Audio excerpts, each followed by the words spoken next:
I'm your next presenter. Pat Baer. I'm the unit manager at the lab for PennDOT. I've got cement, concrete, soils, and aggregates under me.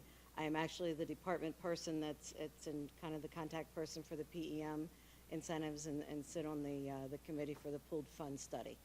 So I'm going to try to get us caught up because a lot of the stuff that I put in my presentation has already been covered. You can't hear me?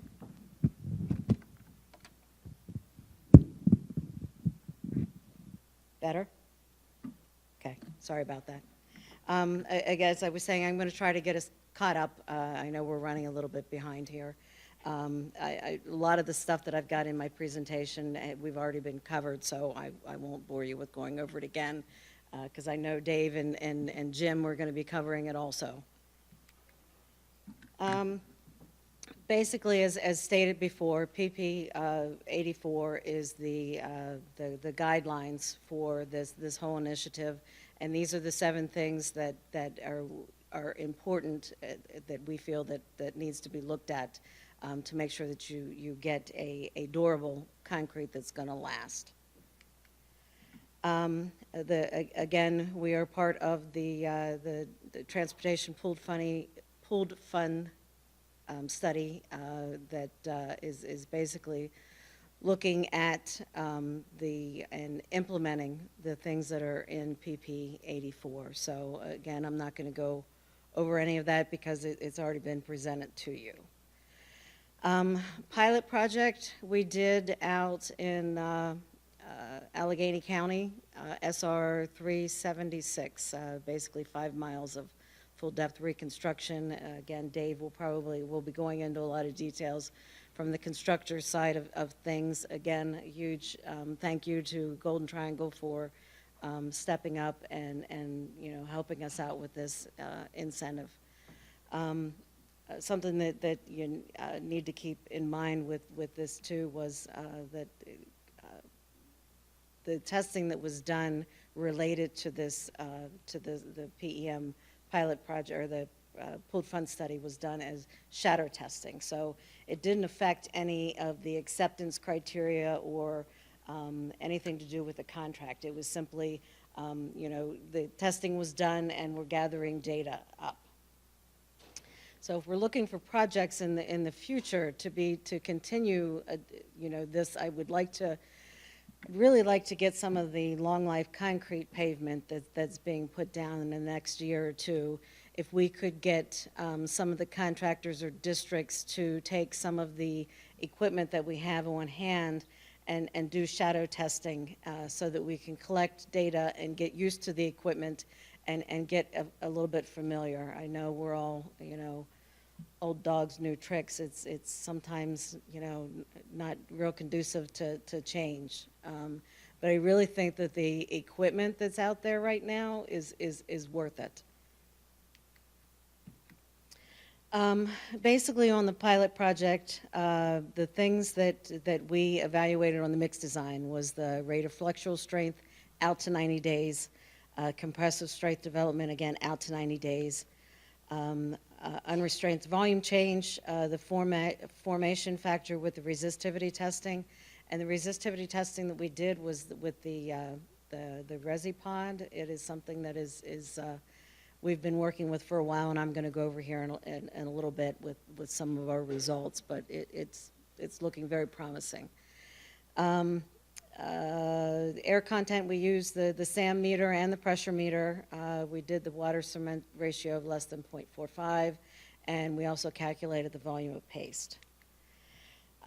Acceptance testing that was done out in the field, and again, it was shadow testing. In addition to a usual slump air temperature water cement ratio check, we also did the SAM meter, the formation factor from the resistivity testing, and the box test, which is again, that's something that Jim will be going over and telling you more about. QC plan, it was one of the options that was involved with the additional funding. So, a lot of the stuff we already do. So I figured, we add a little bit more to it and gather some more data. So you see there the additional information that was put into our QC plans. Control charts are something that you know, I spent most of my career in materials, so I'm really familiar with, and I think they are handy. I know we have kind of gotten away from them through the department in the past. It's kind of nice from, you don't have to keep that information in your head with where you stand. It is a quick picture to take a look to see where you have been all along with this testing, and to see if something is abnormal, or you know, things are getting out of whack with the control chart. So I think they are a good tool to keep an eye on the material and keep control of things. Basically, and again, I'm going to get into these, the surface resistivity indication, the AASHTO T385 is the resistivity testing that we are going to actually be adding to our spec. The SAM meter and the box test. And again, Jim will be going over these tests. But to give you an idea of what we have done at the lab, I like to keep an eye on the latest and greatest technology that's coming through different areas. And I noticed this, oh geez, it was back in 2015. So I had my guys get one, and then anytime that somebody sent in a sample for chloride permeability through the electronic method, we did the surface resistivity also. We got a really good correlation between the two of them. So Neil Fannin is actually going to be incorporating this as an alternative. Here's a picture of what our test results from 2015 through now look like. But as I said, it's going to be put in, I believe it's in long life concrete pavement. Not quite sure where else it might be put in. Right now, wherever there is a spec for resistivity, this option will be put in also. Something else that we've been working with is the super air meter. We've been working with that since about 2014, and we'll continue to work with it in-house. One thing that I'm going to ask you all to help me with is the fact that the SAM meter is it's a little bit longer test method. It's a little bit more involved. It's not really something, again, old dog, new tricks. It's not as quick as the current air meters we've got, but I will tell you, we have a serious hardened air issue in the state. And when I'm taking a look at or my petrographers are looking at samples of deterioration, bridge decks or pavements or whatever, hardened air, we're seeing it's not as good as what we think it is, and I think this piece of equipment can help us out with that and make adjustments in the field real time instead of waiting for the concrete to get hardened and take cores and send them in and us to get the testing and stuff done. The air void system in pavement is critical, and whereas this piece of equipment may not be as quick, I think it is important, and I think I need feedback from everybody on suggestions for implementing this so that it's more conducive to people using it in the future instead of just demanding it.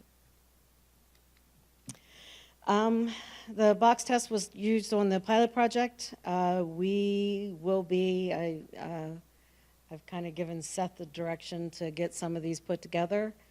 We currently have 4 SAM air meters, 4 resistivity meters available for the districts to use. Right now, District 5, they've got some long life concrete pavement coming up next season. District 11 has it to hopefully continue some stuff with the pilot project. District 5 is 3, I'm sorry, District 3 is interested in using them also.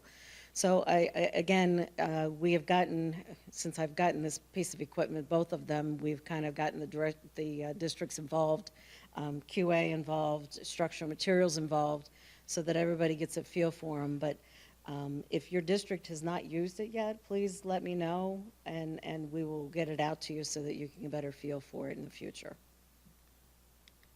Questions?